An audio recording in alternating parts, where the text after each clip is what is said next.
L'ascenseur sentait le brûler, comme si l'ancienne isolation s'était frottée dans la cage d'escalier. La lampe au-dessus de la porte s'était éteinte dans l'obscurité pendant un court instant, et à ce moment-là, la caméra en forme de dôme a clignoté d'un seul point rouge dans le noir. Sous le tapis, nous avons trouvé une clé plate inconnue sans inscription. Et dans la boîte aux lettres, il y avait un reçu récent où les parts des locataires étaient calculés correctement. Mais en bas, il y avait soudainement une note étrange concernant un comptage supplémentaire pendant la nuit. Bonjour à tous ceux qui écoutent cette émission. Je suis ravi que vous soyez là. Veuillez indiquer dans les commentaires d'où vous nous regardez, sans détails superflus. Et bonne écoute attentive. Il est rentré chez lui après avoir travaillé comme coursier, a retiré son sac à dos et, par habitude, a posé sa tasse exactement dans le cercle pâle laissé par son thé précédent. Il économisait la batterie de son téléphone, car il avait besoin de ses cartes et de sa connexion le soir, et d'un appel sans interruption le matin. Pour ne pas dépendre des caprices de l'écran, il avait acheté un vieux réveil électronique au marché aux puces, un simple panneau mat de grand segment, un seul curseur pour l'alarme. Il gardait son téléphone pour le travail et le réveil pour dormir. Sa mère vivait à l'autre bout de la ville. Elle avait besoin de médicaments et de transferts réguliers, et le loyer était payé à date fixe. Il avait peur de perdre son logement et organisait donc sa journée comme un planning avec des lignes précises. Réveil, reçu, carnet, avec les relevés, la même tasse, au même endroit. Les rituels maintenaient la maison comme des agrafes, maintiennent un dossier. Le réveil fonctionnait correctement. Le temps s'écoulait régulièrement. La date affichée était celle du jour, sans aucun décalage. Mais tout autour, tout semblait soudainement vivre un peu comme hier. À la caisse du magasin, le ticket de caisse indiquait la date d'hier en lettres. Le journal de l'interphone du concierge, imprimé sur une fine bande, indiquait que la nuit était vide, puis insérait un « invité » étranger entre son retour et l'arrivée de la voisine. Sur le tableau d'affichage commun, une annonce étrangère sans empreinte est apparue, avec un motif flou où un petit lys était caché dans le coin. Dans l'évier, on trouvait régulièrement une assiette en trop, comme si quelqu'un avait soigneusement fini de manger et avait pris l'habitude de ne pas faire de bruit. Sur le paillasson devant la porte, une quatrième empreinte apparaissait, ni profonde, ni légère, mais assurée. Il nota cela dans son carnet sur une ligne séparée. Lampe, une inspiration. Caméra, un clignotement. Clé, revient, lise. Sur du papier étranger, empreinte. Quatrième, réveil, honnête. Au début, il mit cela sur le compte du hasard. Il était déjà arrivé que le compteur d'eau se dérègle à cause d'une pile faible. Il était déjà arrivé que l'interphone se bloque après un orage. Il était déjà arrivé que l'on colle n'importe quoi sur le tableau d'affichage.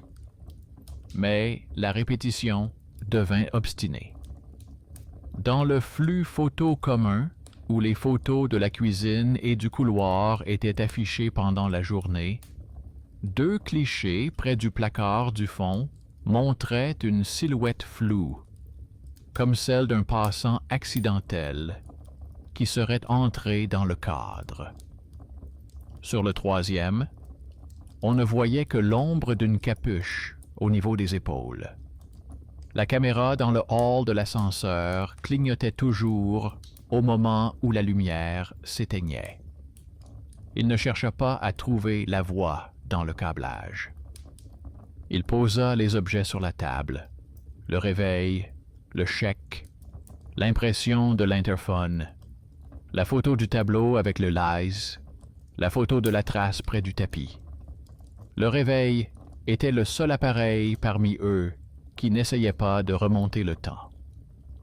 Il aimait cette honnêteté de l'objet. Il fallait donc compter les coïncidences et non les fantômes.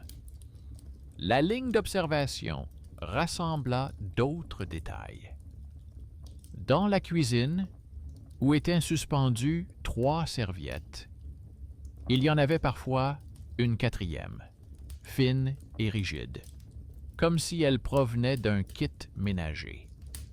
Près de l'évier de la salle de bain, il y avait une empreinte de brosse sur la vitre, une brosse qu'il n'avait pas. Sur la table, au bord de la tasse, elle se déplaçait légèrement pendant la nuit, laissant une trace floue, comme si on ne la remettait pas à sa place. Dans le journal de l'interphone, une ligne étroite, invitée, réapparaissait, coincée entre 3 entrées compréhensibles, comme un couteau entre 2 tranches. Sur le compteur électrique, l'indicateur de charge clignotait à la même fenêtre, coïncidant avec le souffle de la lampe de l'ascenseur. Il a tout reporté dans un tableau sur une feuille de papier. Heure, événement, objet. Il en est ressorti une carte silencieuse de la nuit. Il choisit une escalade consciente. Il enfreignit la règle tacite « Ne touche pas à ce qui n'est pas à toi » et prit au concierge un colis adressé à leur appartement, mais avec un nom inconnu, très similaire au nom de jeune fille de sa mère, à une lettre près. Sur le bon de livraison, il était simplement indiqué « à livrer avant minuit ». Sur le ruban gris, on pouvait voir le tampon décoloré de l'ancienne société de service. Il a ouvert la boîte sur son bureau, a allumé une petite caméra sur un trépied et a posé à côté une feuille blanche pour les traces. À l'intérieur, il y avait 3 torchons, un ensemble d'éponges, des crochets simples et une petite brosse en plastique, exactement comme celle qui se trouvait près de leur évier. Au fond, il y avait un carton fin portant la mention « Inventaire ». Il comprit une chose simple. Quelque part à proximité se trouvait un kit standard pour une personne appartenant à quelqu'un d'autre, que l'on essayait d'intégrer dans leur kit pour 3 personnes. Il rendit la boîte au concierge, lui demanda d'inscrire la mention dans le journal, d'indiquer l'heure en lettres et le nom de la personne qui l'avait réceptionné. Le concierge aimait l'ordre et s'exécuta sans discuter. Le réveil ne l'avait pas trahi. Il fonctionnait comme il se doit, ce qui le distinguait avantageusement du reste du monde. Lorsqu'il retira le compartiment à piles pour le dépoussiérer, il découvrit sous le couvercle un vieux bout de papier avec des lettres soignées, la même écriture que celle utilisée dans leur famille pour remplir les reçus il y a de nombreuses années. Sur le bout de papier figurait le nom de jeune fille de sa grand-mère et une date ancienne, écrite en toutes lettres. Ce n'était pas un signe mystique, mais un simple lien. Un objet provenant du débarras d'un inconnu pouvait s'avérer être un petit objet familial, jeté, vendu, passé entre les mains de brocanteurs. Cette parenté cachée ne ressemblait pas à une légende, mais plutôt à une cuisine. Du papier, un nom, une habitude. Il remit le bout de papier à sa place, comme une insertion, et nota dans son carnet « Lien ». Le nom de famille correspond. Un bienfaiteur inattendu est venu d'où on ne l'attendait pas. Le vendeur du marché aux puces, un vieil homme sec vêtu de velours côtelé, après avoir vu la photo du réveil sur l'écran, a raconté que ces appareils bon marché aiment capter les impulsions de fond provenant des tableaux d'affichage dans les cours et des panneaux d'ascenseur, s'ils sont mal isolés. Il conseilla de garder l'appareil sous un capot métallique pendant la nuit et de préférence loin des prises électriques et des fenêtres. Il ne fit pas grand cas de ses conseils. Il prit un grand bol métallique chez lui, couvrit le réveil comme d'un capot, plaça une feuille de papier propre dessous et laissa la caméra allumée. Cette nuit-là, l'heure sur le panneau avançait, sans s'arrêter, et la trace humide laissée par la tasse était bien visible. Personne ne l'avait touchée. L'interphone avait tout de même enregistré la présence d'un invité. Cela signifiait que l'intrus n'était pas entré par le réveil.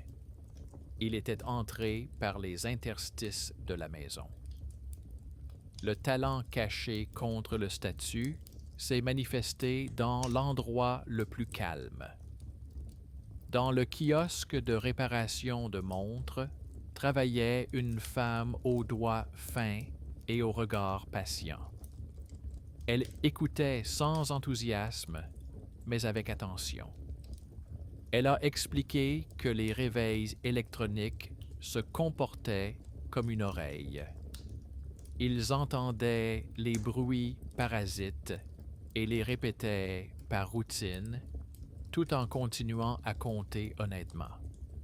Elle a suggéré de leur offrir le silence pour la nuit, du métal, une armoire, l'étagère du haut.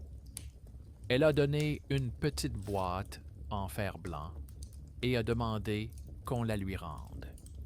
Il n'y avait pas d'héroïsme dans son geste, seulement du savoir-faire. Il a senti que derrière les grands mots « signal mystique » se cachait un modeste « mettez-le dans la boîte ». Un héros méconnu se trouvait à proximité. Le voisin designer, que l'on avait l'habitude de taquiner pour sa paresse, a lancé un simple logiciel et a appliqué un filtre aux images floues qui augmente le contraste sur les bords. Sur l'une des photos, 2 fines bandes blanches sont apparues sur les doigts dans le reflet du micro-ondes, comme des pansements. Il a expliqué qu'il s'agissait des mains d'une personne qui transportait des cartons et se déchirait la peau avec du scotch, et a supposé que le visiteur n'était pas un être d'un autre monde, mais quelqu'un qui effectuait son trajet nocturne. Son observation calme a donné plus de résultats que les fantasmes bruyants. Il est descendu au sous-sol. Sur le tableau électrique était accrochée une plaque décolorée de l'ancien entrepreneur, et dans un coin, on devinait la même fleur que celle du motif. L'électricien a déclaré qu'il y avait des capteurs pilotes dans la maison, dont il restait des traces et des boîtes, et a proposé de retirer l'ancien s'il en recevait l'ordre. Il a préparé un dossier sans fioriture, copie des reçus, Photo de la boîte, inventaire. Impression de l'enregistrement de l'interphone avec le visiteur. Photo de la plaque du sous-traitant. Cliché au bord flou où l'on voit des traces blanches sur les doigts. Il a joint une déclaration. A rédigé en termes simples une demande de retrait de l'ancien nœud. A fait référence aux impulsions nocturnes et aux fractions supplémentaires dans la comptabilité. Il n'a pas demandé de s'occuper du mystère. Il a demandé de fermer. Le soir, le coursier est passé, jeune et fatigué, celui qui se trompe souvent d'entrée. Il a raconté que dans l'application, on note parfois à l'avance un supplément pour un invité sans puce, et que cela se fait via le compte commun de la société de service, qui date des années précédentes. Il a promis d'envoyer une capture d'écran de ce modèle s'ils le voyaient à leur adresse, et d'ajouter la mention « ne pas monter la nuit ». Cette décision, prise par un tiers disposant de peu de ressources, a eu plus d'impact que les rapports. La nuit, le réveil sous la boîte en fer blanc fonctionnait silencieusement. Le temps passait comme une horloge. Une nouvelle trace étroite, comme celle d'une semelle fine, est apparue sur la farine sous le tapis. La bande de papier sur la porte était intacte. L'interphone a de nouveau enregistré un « invité ». Il a reconstitué le tableau. L'appareil honnête compte selon les règles, mais la maison et les habitudes poussent tout le reste vers hier. Non pas en arrière selon les aiguilles, mais en arrière selon des fissures irresponsables. Il sortit du dossier l'ancienne carte du propriétaire qui avait été apportée avec le contrat et vit un nom qui correspondait à celui de sa mère, ainsi qu'une note au crayon « Famille » écrite par l'ancien propriétaire. L'ancien lien n'était pas une légende, mais une réalité.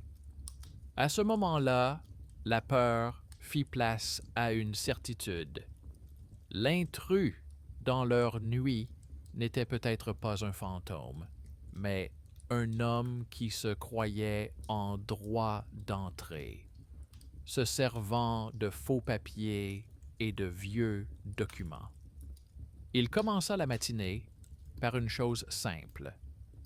Il apporta la déclaration à la gérante, lui demanda d'apposer le cachet et la date en lettres, appela l'électricien avec le procès-verbal, transmit l'adresse au coursier et reçut en réponse la mention « Ne pas lever la nuit ». Le concierge a imprimé une nouvelle bande pour l'interphone et a promis de marquer manuellement « Invité » comme infraction. La femme du kiosque lui a rappelé la boîte et lui a dit qu'elle lui en donnerait une autre si nécessaire. La voisine infirmière a apporté des autocollants transparents pour laisser des marques discrètes sur la poignée de la porte. Le voisin designer a mis à jour le filtre et a retiré du cadre un minuscule détail. Le motif en maille sur le poignet, caractéristique des gants de travail bon marché. Toutes ces petites astuces ont abouti à une solution meilleure que les cris.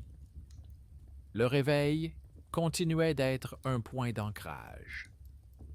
Il n'essayait pas de ramener le jour précédent, et c'est précisément pour cela qu'il était plus effrayant que tout le reste pour ceux qui aiment les failles des autres. Un objet honnête voit la différence entre hier et aujourd'hui et ne participe pas à la falsification. Et la maison, habituée à supporter, essayait de remplacer le matin par la légende habituelle. Il a choisi qui croire. Il a remis le réveil sur la table et a posé à côté un dossier avec des signatures. Le soir, en passant devant l'ascenseur, il entendit le souffle habituel et vit que le point rouge n'avait pas bougé.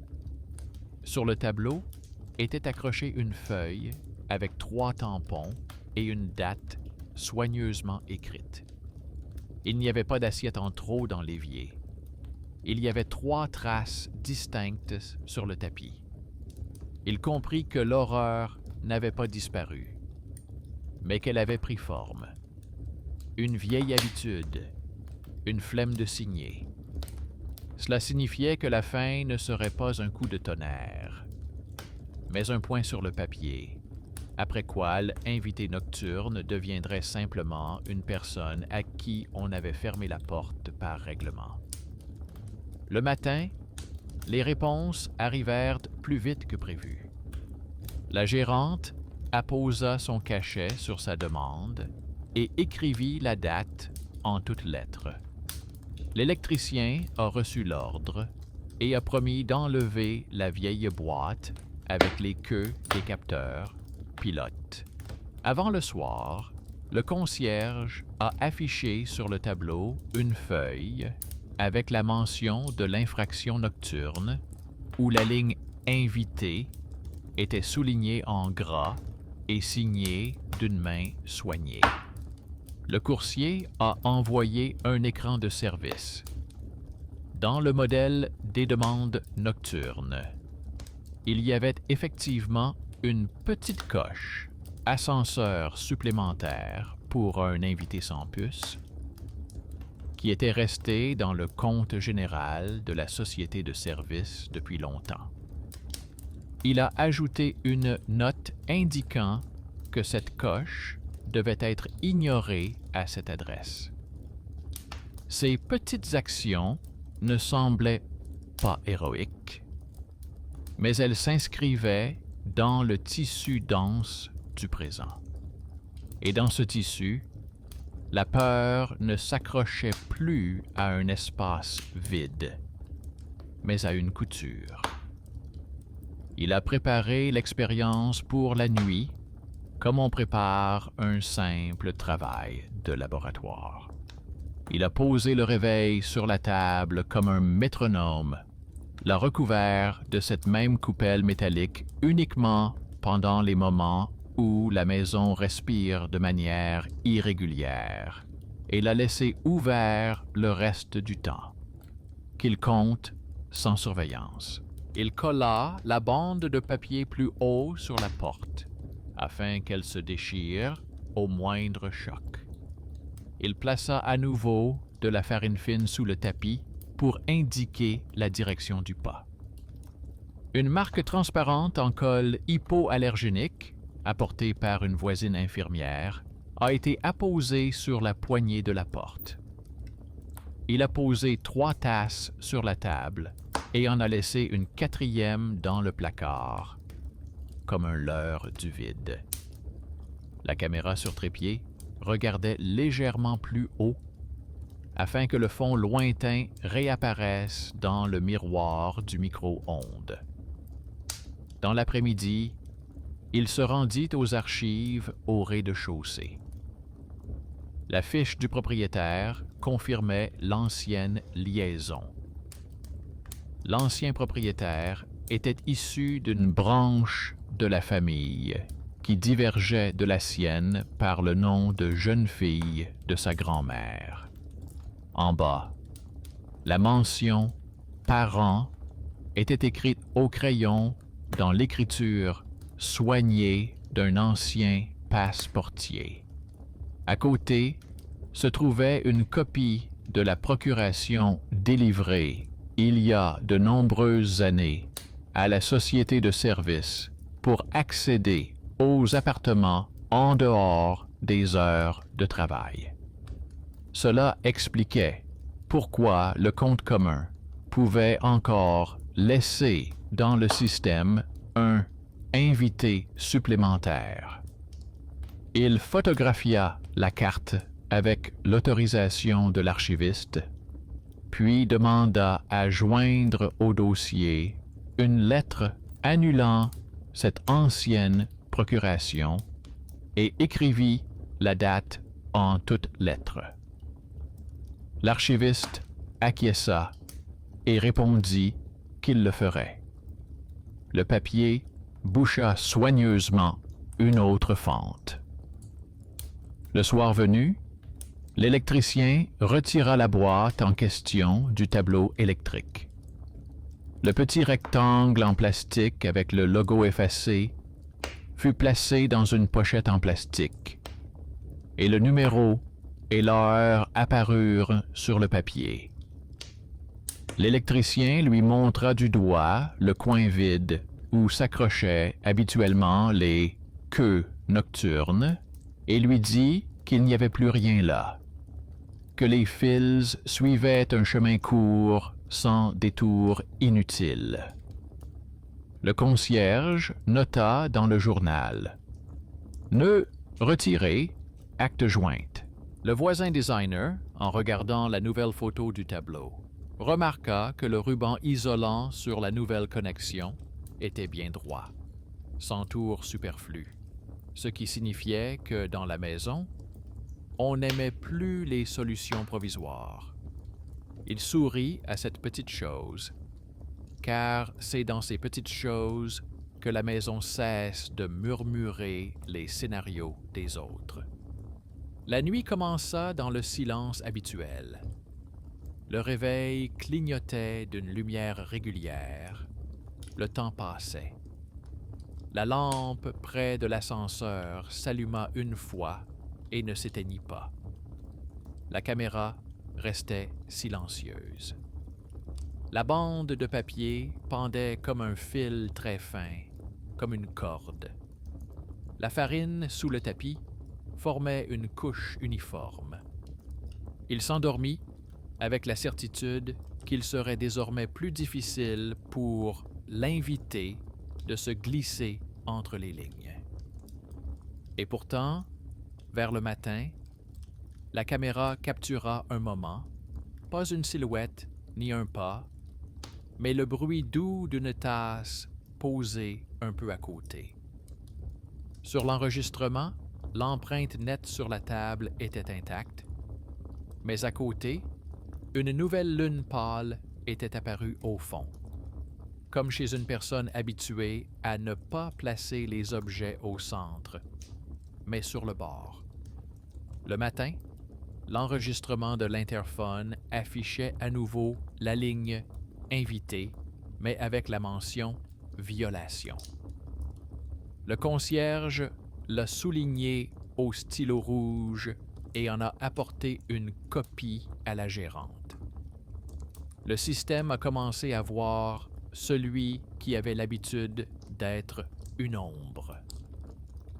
Il souleva le tapis et vit une empreinte, une semelle étroite, un pas vers l'intérieur en diagonale, comme celle d'une personne qui essaie de ne pas faire de bruit. Une marque transparente sur la poignée de la porte donnait le profil.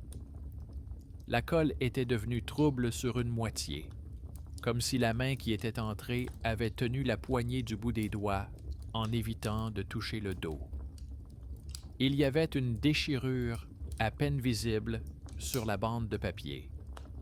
Pas une déchirure complète, mais une marque faite par un ongle. Ce n'était ni une percée, ni un assaut. C'était le mouvement de quelqu'un qui avait fait la même chose plusieurs fois. Le voisin designer, qui à la maison jouait généralement le rôle du fainéant avec son ordinateur portable, a pris les photos et a augmenté le contraste des reflets sur la porte du micro-ondes. On y voyait le poignet d'un sweatshirt foncé, sur lequel on devinait le motif en maille d'un gant de travail bon marché. Sur l'une des images, le bord métallique d'une clé, non pas ronde comme les clés habituelles, mais plate et longue, brillait au bord du reflet. Il a comparé la photo avec cette même clé plate sans marque, qui avait été trouvée autrefois sur le tapis. Le profil correspondait. L'homme n'était pas entré avec notre puce, mais avec une vieille clé passe-partout provenant d'une ancienne procuration. Sous-estimé à ce moment-là, il fut celui qui mit fin au débat sur les fantômes. Il montra simplement le bout de fer dans le miroir. Tout s'est ensuite déroulé sans bruit. Le concierge a contacté la gérante, lui a montré le journal avec la note et lui a demandé de venir dans l'après-midi avec l'acte de confiscation des anciennes clés passe-partout. La gérante n'est pas venue seule, mais accompagnée d'une commission. Un électricien avec un seau, une employée des archives avec une copie de la procuration résiliée, un agent de la société de maintenance à qui on a remis un sac pour recevoir les clés. Ils ont étalé les papiers sur le comptoir et ont décidé d'agir dans le cadre du règlement. Ils ont accroché sur la porte une feuille avec les mots « Remise des clés » écrits en gros caractères et ont inscrit en bas l'heure, la date et les noms des responsables. Ils n'ont pas organisé de rafle. Ils ont fait ce qu'on évite généralement de faire. Ils ont nommé les choses, fixé l'heure et apposé les cachets. La nuit, il a laissé un autre détail sur la table. Une enveloppe sans adresse contenant une courte note dactylographiée qui expliquait sans menace que l'accès avec les anciennes clés était désormais impossible, qu'un paquet contenant du thé chaud, des gants jetables et les coordonnées du centre d'accueil de nuit, et que le lendemain matin, à l'heure indiquée, il pourrait rendre la clé sans discussion en échange d'un reçu. Il n'a pas demandé d'explication. Il a proposé une solution. C'était là le bienfaiteur inattendu, sous la forme de personnes et de papiers. Le concierge avec son sac préparé, la gérante avec ses tampons, l'employé des archives avec sa copie, l'électricien avec son rapport, le responsable municipal de garde, prêt à mener à bien la procédure formelle. Tous ensemble, ils sont intervenus avec une seule décision, et le conflit a été résolu. La caméra a filmé la fin. À ce moment précis, alors que la lampe avait auparavant inspiré, une clé plate a été posée sur la table, comme si on l'avait déposée avec précaution pour qu'elle ne fasse pas de bruit. À côté, 2 pansements bon marché sont apparus. Ces bandes blanches que l'on colle sur les doigts, quelqu'un les a retirées et les a soigneusement laissées là, comme un signe qu'il ne tendrait plus la main vers la poignée en cachant ses mains. La tasse était posée tout au bord de la table, mais elle n'avait pas bougé, un peu comme une personne qui est prête à partir, mais qui tient encore bon. La bande de papier n'était pas déchirée. La farine sous le tapis était intacte. Le lendemain, l'interphone n'indiquait pas la présence d'un invité. Dans le journal, le concierge avait écrit le mot « silence ».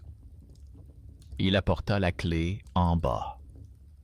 Le responsable de la société de maintenance la mit dans un sac, indiqua le numéro, l'heure et signa pour confirmer qu'il l'avait reçu.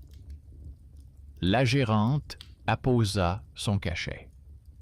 L'employé des archives joignit une copie de la procuration résiliée, où la date était inscrite en toutes lettres.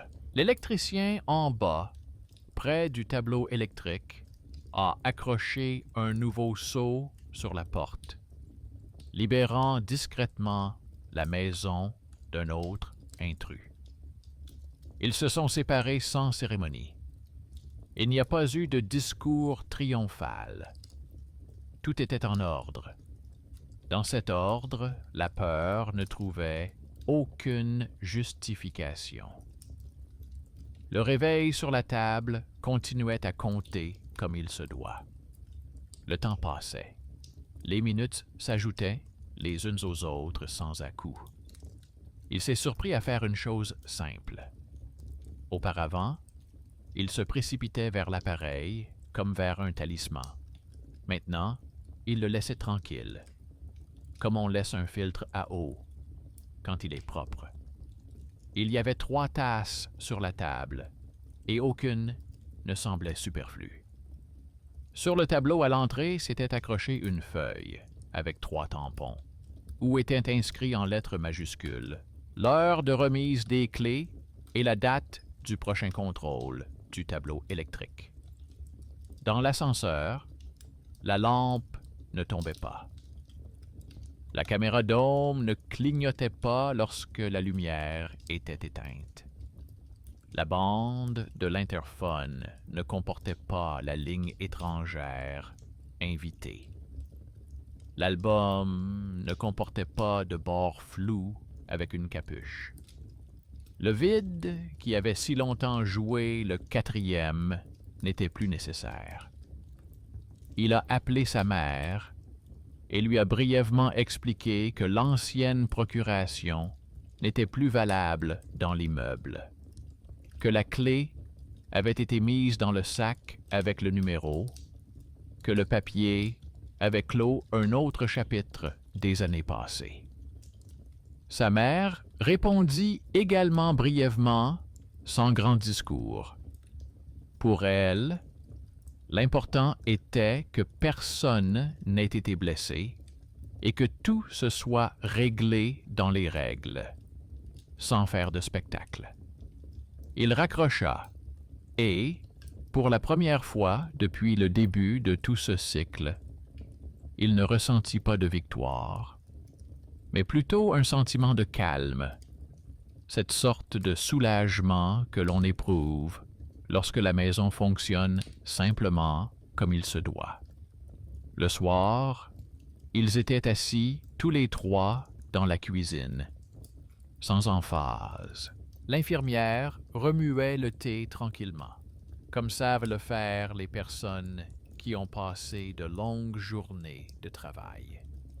Le designer regardait son ordinateur portable et dessinait 3 icônes, une tasse, une clé, un tampon, comme un rappel pour lui-même que l'horreur est souvent constituée de choses, mais que d'autres choses le sauvent de cette horreur. Un bol, un magazine, un acte, un plombage. Il pensait à la même chose et nota dans son carnet une formule simple, comme quelqu'un qui aime l'ordre. Objet, signature, silence. Le réveil clignotait dans un coin, comme un petit rectangle qui ne veut pas être un héros, mais seulement le temps. La nuit, par habitude, il ouvrit tout de même l'appareil photo et fit défiler les clichés précédents. Sur l'un d'eux, où se trouvait auparavant une silhouette floue au bord du reflet, il n'y avait plus rien. Et sur la table se trouvait une petite enveloppe en papier épais. Il imprima la photo et vit qu'au fond de l'enveloppe, sous le fond en carton fin, était caché un bout de papier avec un nom familier et une vieille date centrale écrite en toutes lettres. Cette découverte expliquait pourquoi le réveil se trouvait sur sa table, provenant de la branche où il s'était autrefois séparé. Quelqu'un conserve ses droits au nom et se considère en droit d'aller là où on l'a aidé autrefois. Il n'en voulut pas à sa famille, dont il n'avait presque jamais entendu parler. Il comprit que le seul moyen de résoudre ce nœud était de faire ce qu'ils avaient fait tous ces jours-là. Prêter attention aux objets et respecter les procédures simples. Une semaine plus tard, la bibliothèque a demandé qu'on lui remette une copie de l'acte de remise des clés pour le stand, afin qu'un autre document soit placé à côté du réveil dans la boîte transparente, expliquant comment combler les vides. Il a apporté une copie et la laborantine l'a placée sous le verre, à côté du Lies et de la vieille boîte provenant du tableau électrique. Le concierge est venu à l'inauguration du stand sans cravate, vêtu de son pull en tricot, et s'est figé devant le panneau où était écrit en lettres majuscules que l'horreur aime les endroits sans signature et aime les nuits où personne dans la maison ne note l'heure. Le gardien n'est pas venu, mais a laissé un petit mot sur le tableau en bas. Silence. L'électricien est passé 1 minute, a salué le réveil d'un signe de tête et est reparti car il avait une autre intervention. Le coursier est passé en courant, a levé la main, comme on lève poliment la main en courant. Il est rentré chez lui dans la soirée, et la maison vivait sa vie habituelle. Dans l'ascenseur, la lampe n'était pas tombée, le point lumineux au plafond ne clignotait pas. Lorsque la lumière était éteinte, un seul papier avec des tampons soignés était accroché au tableau. Il y avait 3 tasses sur la table et aucune assiette en trop dans l'évier. Le réveil sur la table de chevet comptait les minutes à venir, et ce avenir tranquille devint soudain le mot le plus important de cette histoire. Non pas parce qu'il avait vaincu le passé, mais parce qu'il rappelait que la peur aime les fissures silencieuses, mais que toutes les fissures peuvent être comblées par les mains de ceux qui savent mettre des points. Il s'endormit et, pour la première fois depuis longtemps, il n'écouta pas le silence. Le silence s'occupait de lui-même. La maison tenait sur de minuscules cachets, des journaux impartiaux et un dîner pour 3. Et le petit rectangle sur la table de chevet brillait uniformément, comme doit briller le bon temps, ni en arrière ni sur le côté, mais là où se trouve déjà la date écrite en lettres. La matinée était calme. Le réveil sur la table de chevet avançait et ne faisait pas de caprice. La bande de l'interphone était restée vide à l'endroit où était auparavant inscrite la fine ligne « Invité ». Sur le tableau à l'entrée était accrochée une feuille avec 3 cachets et la date écrite en lettres. Le concierge a noté brièvement et clairement dans le journal que la nuit s'était déroulée sans intrusion. Il a bu son thé dans sa tasse et n'a pas cherché la 4e du regard. Pour la première fois depuis longtemps, la cuisine ressemblait à une image parfaite. 3 assiettes, 3 cuillères, 3 serviettes. Le soir, il est allé voir sa mère. Il voulait clore définitivement cette affaire, non pas par des suppositions, mais par des faits. Il posa sur la table une copie de la carte du propriétaire et un bout de papier avec le nom de jeune fille de sa grand-mère, trouvé sous le couvercle du réveil. Il raconta comment une vieille procuration était restée longtemps dans la maison et comment un étranger venait la nuit, comme par habitude. Sa mère écoutait attentivement. Elle a raconté que leur branche avait effectivement un parent par alliance, un homme taciturne qui travaillait la nuit dans un entrepôt et aimait rester à l'écart. Il avait autrefois aidé au déménagement et avait gardé une partie des cartons chez lui pendant un certain temps. Puis le contact avait été rompu à cause d'une dispute entre adultes. Sa mère avait dit cela sans ironie, comme on met un point à la fin d'une longue phrase. Il comprit que le quatrième n'était peut-être pas une mauvaise intention, mais le mouvement obstiné d'une vieille génération, où les droits et la vie quotidienne n'avaient pas rencontré la procédure administrative pendant de nombreuses années. Il rentra chez lui avec un nouveau plan. Ne pas attendre une rencontre fortuite, mais fixer un lieu et une heure précis. En bas, chez le concierge, se trouvait déjà un paquet préparé pour la remise des clés et un simple reçu.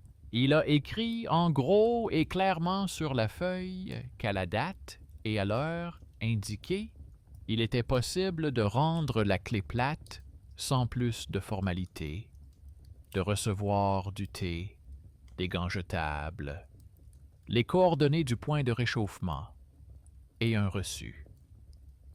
Il ajouta une ligne indiquant que l'immeuble était désormais fermé conformément à la nouvelle réglementation et qu'il ne s'agissait pas d'une mesure punitive, mais d'une protection pour tous. La feuille fut accrochée près du comptoir avec un cachet et la date soigneusement inscrite. Dans l'après-midi, un homme vêtu d'un sweatshirt sombre s'est approché du tableau. Il se tenait un peu à l'écart, comme sur des images floues, et ne regardait pas les caméras, mais la table où se trouvait le bloc avec les journaux. Le concierge s'est levé, mais sans s'approcher. Il a proposé de remplir le formulaire de retour. L'homme a hoché la tête, a posé sur la table une clé plate et deux petits pansements, comme autant de traces supplémentaires de ce qu'il avait dû endurer. Il a expliqué qu'il montait parfois la nuit à cet endroit familier, car il savait qu'il y régnait le calme et qu'il ne dérangeait personne, et que le modèle pour les clients sans puce lui avait été conseillé autrefois par un ancien employé de la société de service. Il a ajouté qu'il avait commandé le colis avec le matériel par habitude, et non par malveillance. Sa voix ne contestait rien. Il expliquait simplement comment vivait un homme habitué à contourner les obstacles et à ne rien demander. Le concierge a rédigé un reçu, y a inscrit l'heure, a posé son cachet et rangé le tout dans un dossier, comme on range un couteau dans son étui. Il se tenait à côté et comprit qu'à cet instant précis, la dernière boucle était en train de se boucler. Il pouvait transformer la conversation en accusation. Il pouvait fermer la boucle dans une autre dimension. Il choisit la troisième option. Il demanda au coursier, avec lequel il était déjà en contact, de l'aider à trouver un endroit où passer la nuit, où il pourrait entreposer ses affaires, boire un thé chaud et prendre une douche. Le coursier arriva une demi-heure plus tard et lui dit qu'il allait lui faire bénéficier d'une procédure accélérée sans file d'attente. La femme du kiosque de réparation de montres a apporté un petit thermos et des gants fins, car c'était ainsi qu'elle avait l'habitude d'aider. L'infirmière de leur appartement a écrit sur un bout de papier l'adresse de la salle de repos de nuit de la clinique et a noté les heures d'ouverture, où l'on ne pose pas de questions inutiles. Ils ont tous fait exactement ce qu'ils savaient faire, sans escorte ni scène. L'homme a pris le thermos, le reçu, l'adresse et est parti, comme partent ceux qui vivent en marge de la société. Sur le tableau, il ne restait plus que la ligne « Clé reçue » et la date écrite en toutes lettres. La maison a réagi presque immédiatement. Il n'y avait plus de visiteurs dans l'interphone. La lampe près de l'ascenseur a cessé de respirer, comme si quelqu'un devait entrer par cette fenêtre. Le point lumineux en forme de dôme ne clignotait plus dans l'obscurité. Il n'y avait plus de quatrième serviette sur l'étagère. Il y avait exactement 3 tasses dans l'évier. Sur le tapis, 3 traces, familières comme les signatures au bas des reçus. Il se surprit à adopter un nouveau geste. Il s'approchait du réveil uniquement pour le régler tôt le matin. Il ne le vérifiait plus comme un gardien. L'appareil était redevenu un objet et non plus une source d'angoisse. Quelques jours plus tard, les services municipaux envoyèrent une brève notification. L'ancienne procuration de la société de services était annulée. Le modèle « Levée supplémentaire pour un invité sans puce » était supprimé. L'accès au tableau électrique était fermé selon les nouvelles règles. La remise des clés passe-partout aux adresses était terminée. En bas figurait la date en lettres et la signature du responsable. Il a rangé le papier dans un dossier où se trouvait, sur les premières pages, un bout de papier avec le nom de sa grand-mère et sa propre déclaration. Le dossier ressemblait à un livre sans intrigue superflue, où chaque ligne mène à une conclusion simple. La porte se ferme pour ceux qui ont l'habitude d'entrer sans permission et s'ouvre là où il y a une entrée légale. Il pensa à ceux qui avaient discrètement sorti cette histoire de l'ombre collante, au coursier qui avait transformé une petite coche en action décisive et était ainsi devenu un bienfaiteur sans grande mise en scène. À la femme du kiosque, dont la casquette en tôle avait apporté le silence à la nuit, alors que tout semblait parler. À la voisine infirmière, dont les autocollants ont laissé une empreinte sur la poignée meilleure que n'importe quelle légende. Au designer, que l'on taquinait pour sa paresse, mais dont l'observation a permis de repérer le revers de la manche et le bord métallique de la clé dans le reflet. Au concierge, qui transformait immédiatement les rumeurs en lignes de journal. De l'électricien dont le plombage a bouché les trous des pilotes. De la mère qui a remis de l'ordre dans ses souvenirs et a indiqué où se trouvait le véritable paquet. Tous se sont avérés être ces petits, sans poste prestigieux, mais avec des mains précises et une simple volonté d'ordre. Ce sont eux qui ont trouvé la solution. Le réveil clignotait doucement et chaleureusement.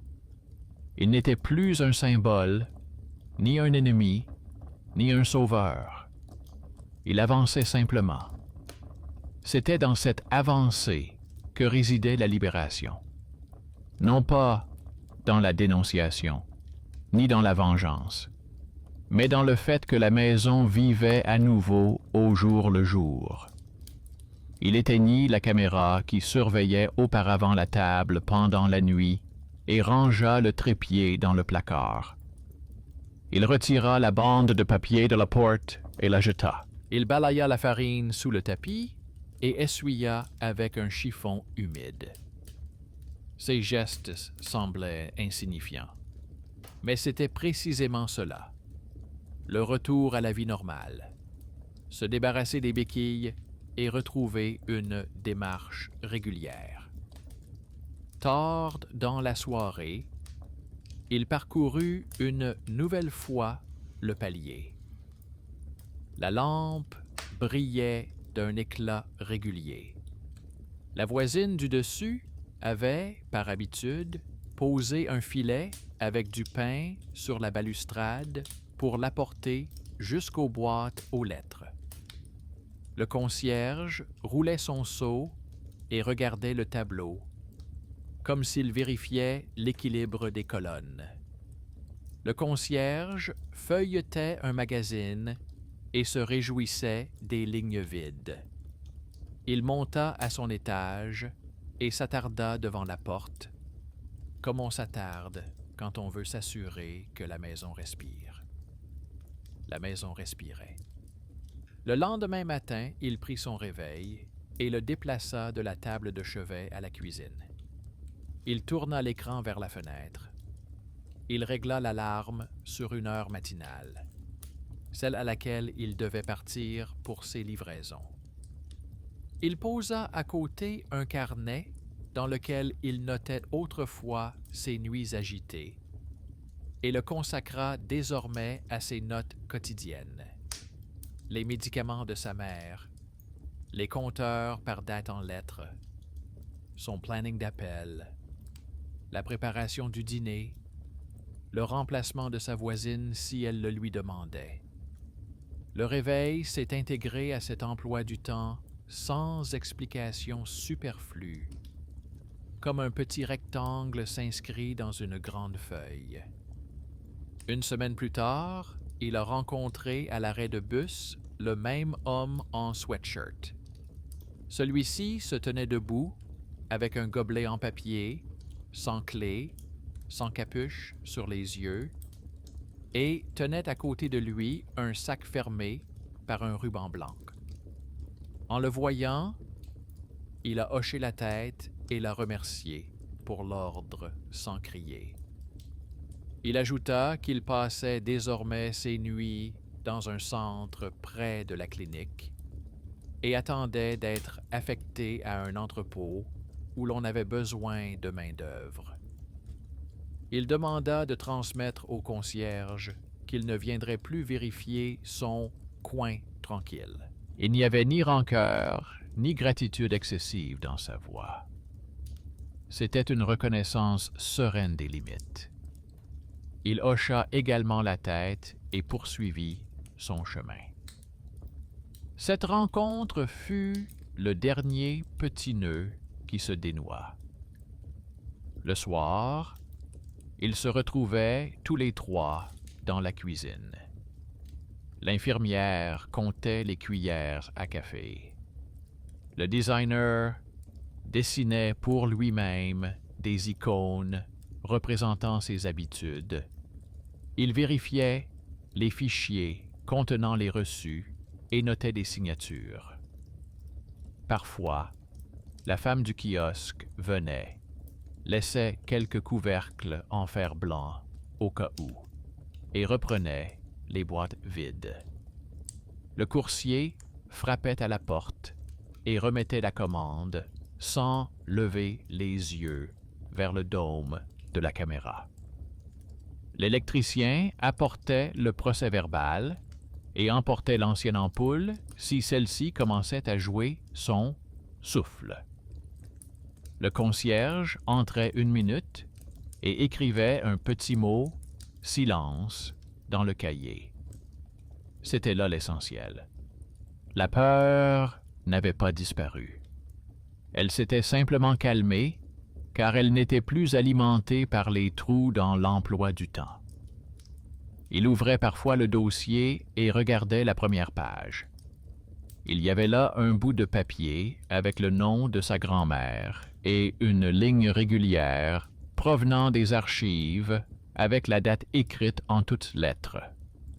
À côté, il y avait sa propre déclaration, le cachet, l'acte de retrait de la boîte, le reçu de remise de la clé, l'écran avec la coche supprimée.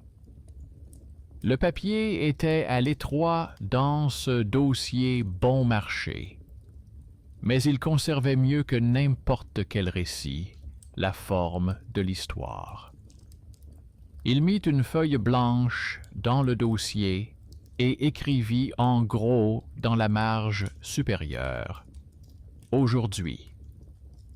Il souligna 1 fois. Cela suffisait. Il sortit dans l'escalier et décida de marcher.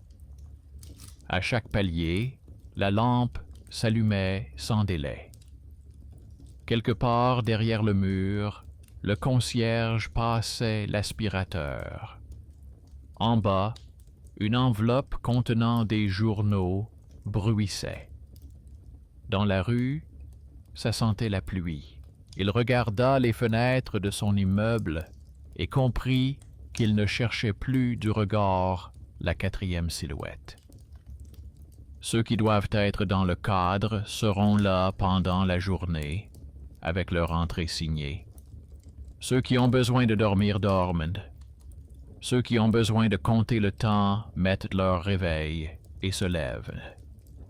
Le réveil brillait doucement dans la cuisine.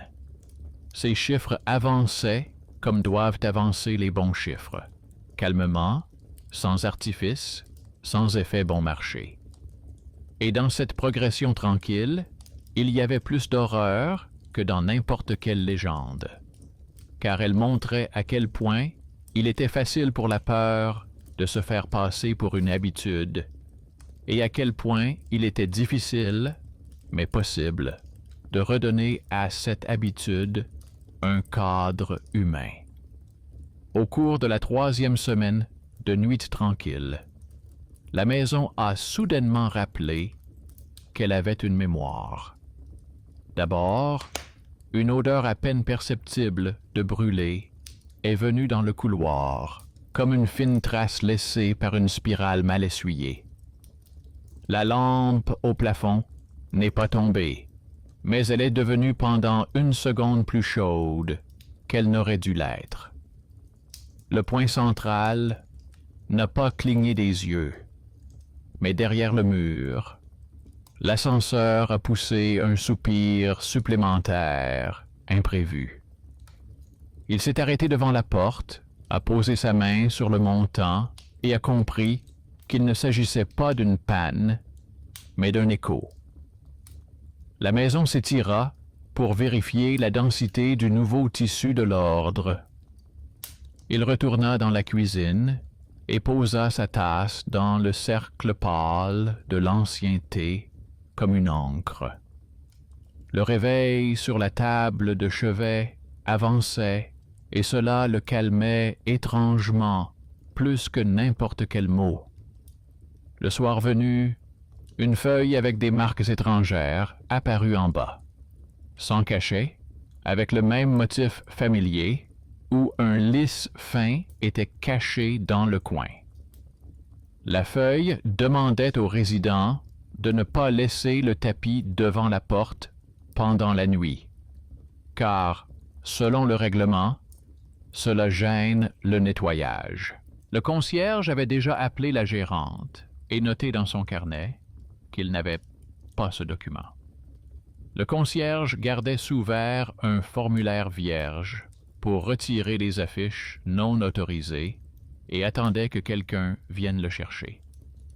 Il s'est approché, a lu la feuille et a expliqué qu'il s'agissait d'une vieille astuce de la même branche. Occuper le tableau sans autorisation afin que l'immeuble se conforme à nouveau aux règles imposées par d'autres. Ils ont retiré la feuille en silence, ont noté l'heure et l'ont placée dans le dossier des infractions. Ce n'était pas une bataille. C'était la répétition d'un exercice que l'immeuble avait déjà appris. Le lendemain, un bruit léger se fit entendre. Une nouvelle famille s'était installée dans leur immeuble, un jeune couple, un contrat de location, des cartons qui dépassaient toujours un peu de la largeur des portes. Ils saluèrent brièvement leurs voisins sans promettre de devenir amis. Le soir, 2 bandes de rubans adhésifs sont apparues sous le paillasson devant leur porte, comme le font les gens qui aiment laisser des marques pour se souvenir de l'emplacement des objets. Il l'a remarqué et s'en est discrètement réjoui. Ses habitudes lui rappelaient son carnet. Le lendemain, le ruban avait disparu, remplacé par une petite clochette suspendue à un fil qui tintait au moindre courant d'air. Le concierge grimaça, mais ne dit rien. Le tintement suffisait pour entendre quand la porte s'ouvrait sans puce.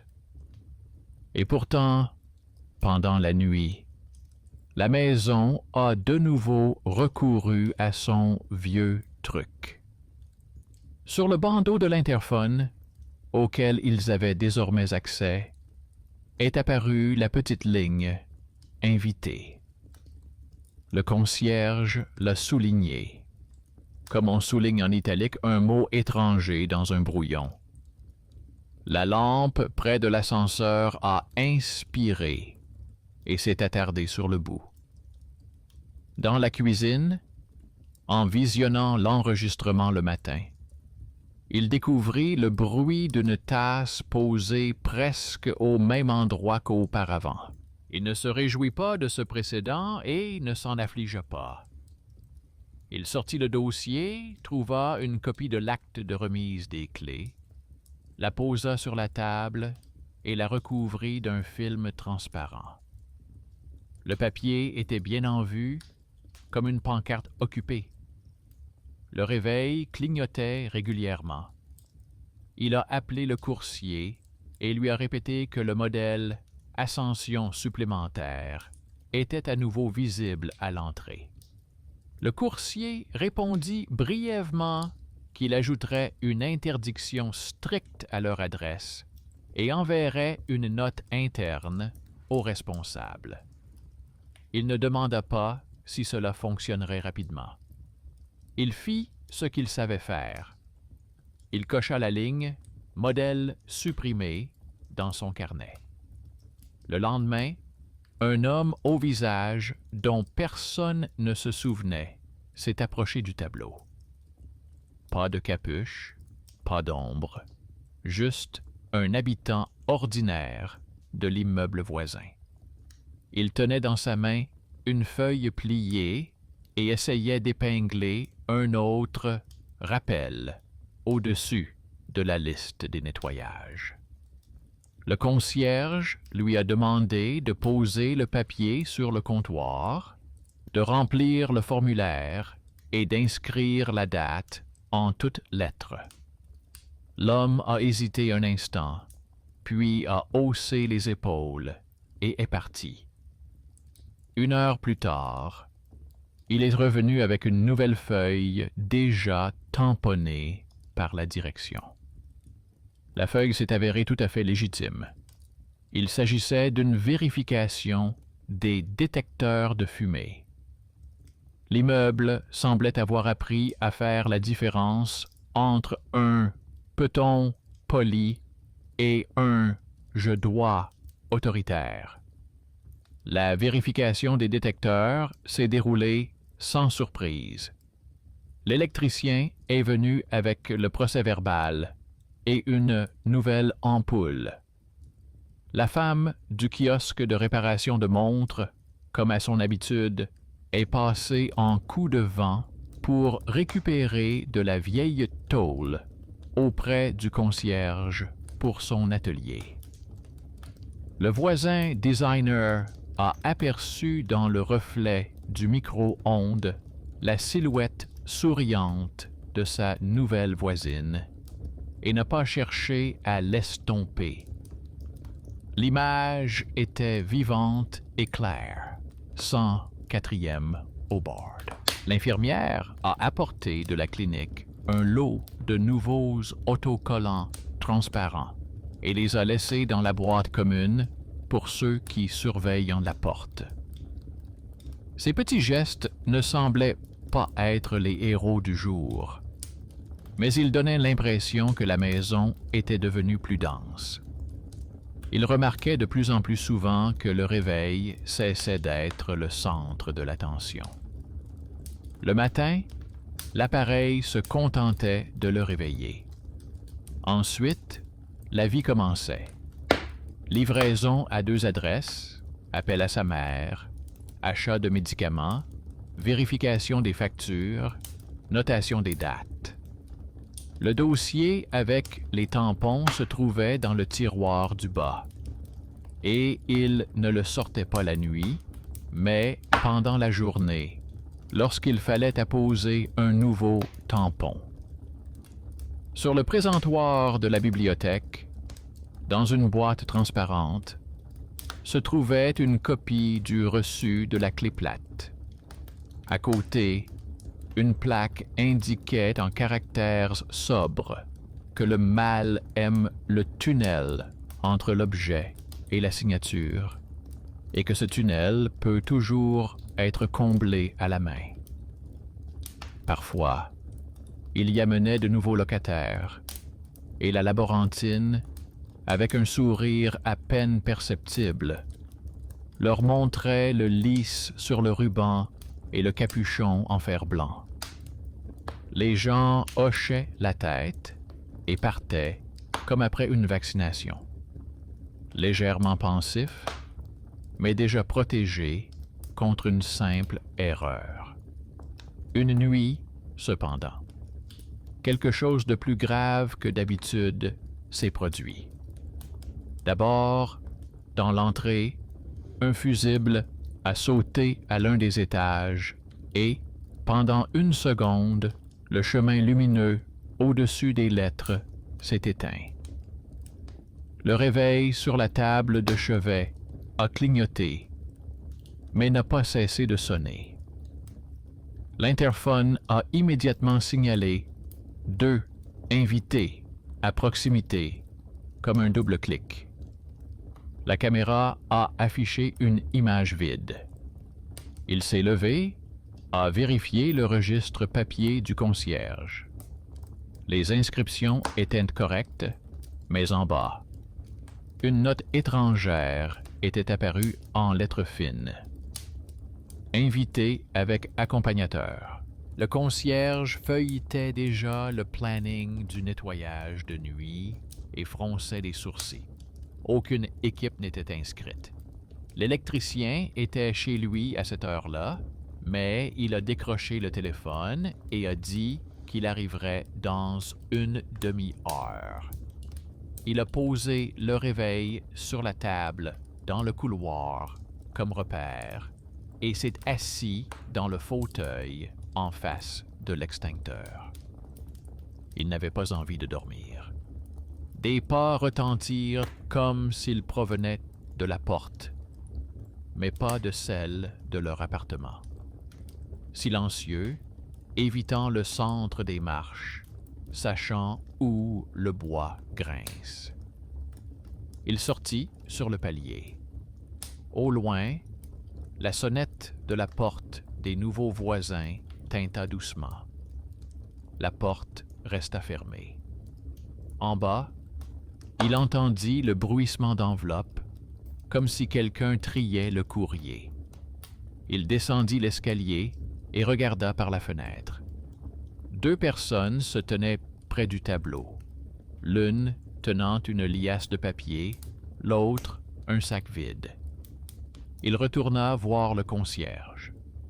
Celui-ci avait déjà appuyé sur le bouton d'appel de la patrouille, comme le prévoyaient les instructions, mais il lui demanda d'attendre 2 minutes. Pendant ce temps, une silhouette familière apparut dans l'embrasure de la porte. L'homme qu'ils avaient aidé avec le thermos et la quittance. Il tenait dans ses mains une nouvelle feuille sur laquelle était écrit en gros le mot « Merci » et la tendit au concierge en lui demandant de l'accrocher au tableau.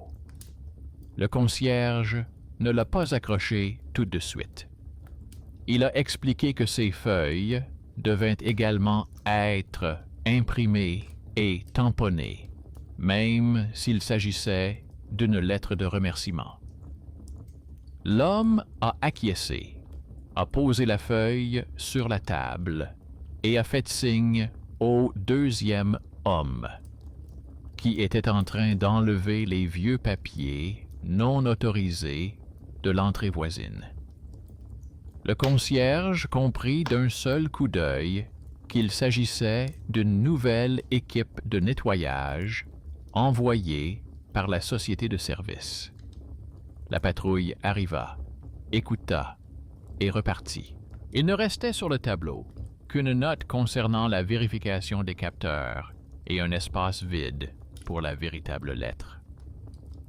L'immeuble poussa un soupir et se calma.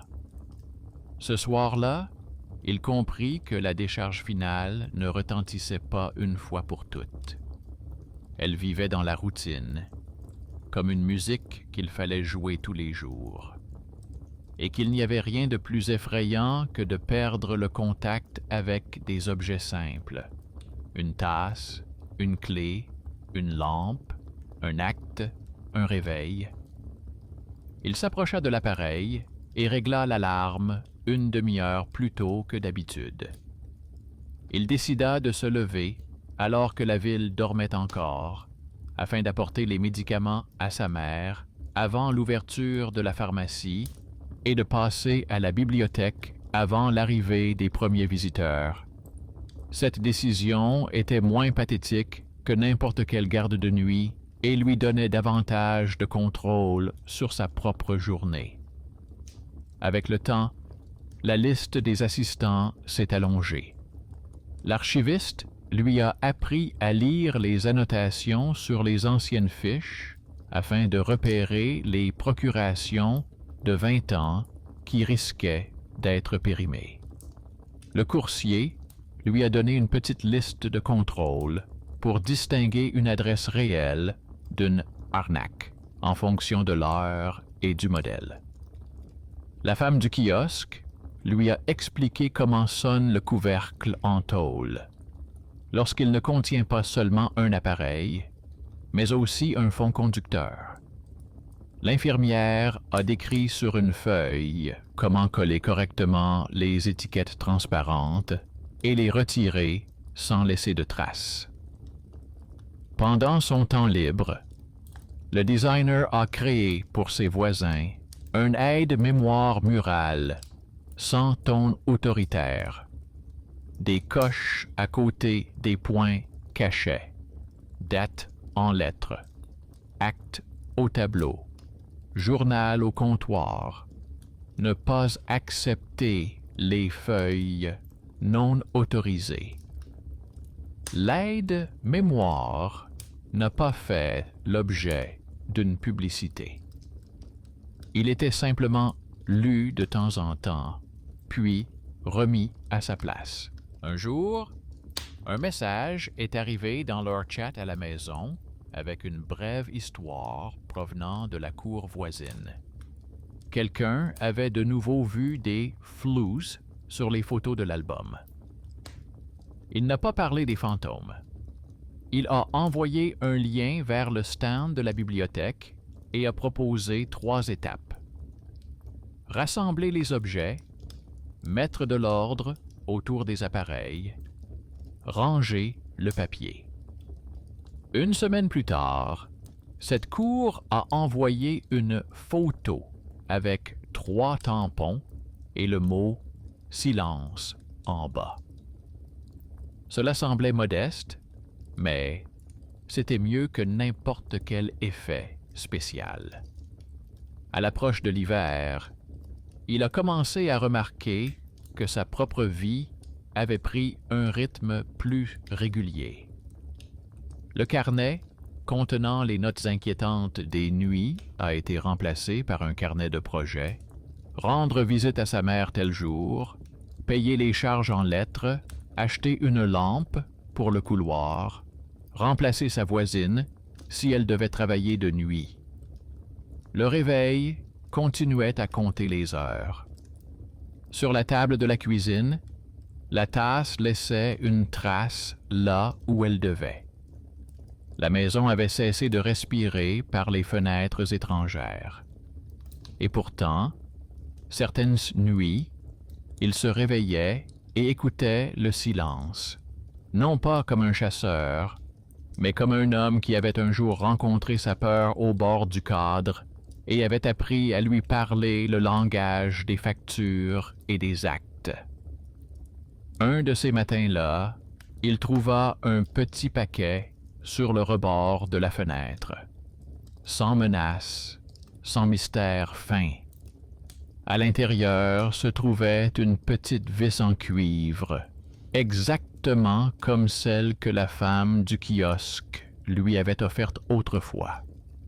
À côté, il y avait un bout de papier avec 2 mots écrits soigneusement et sans emphase. « Tout est devant toi ».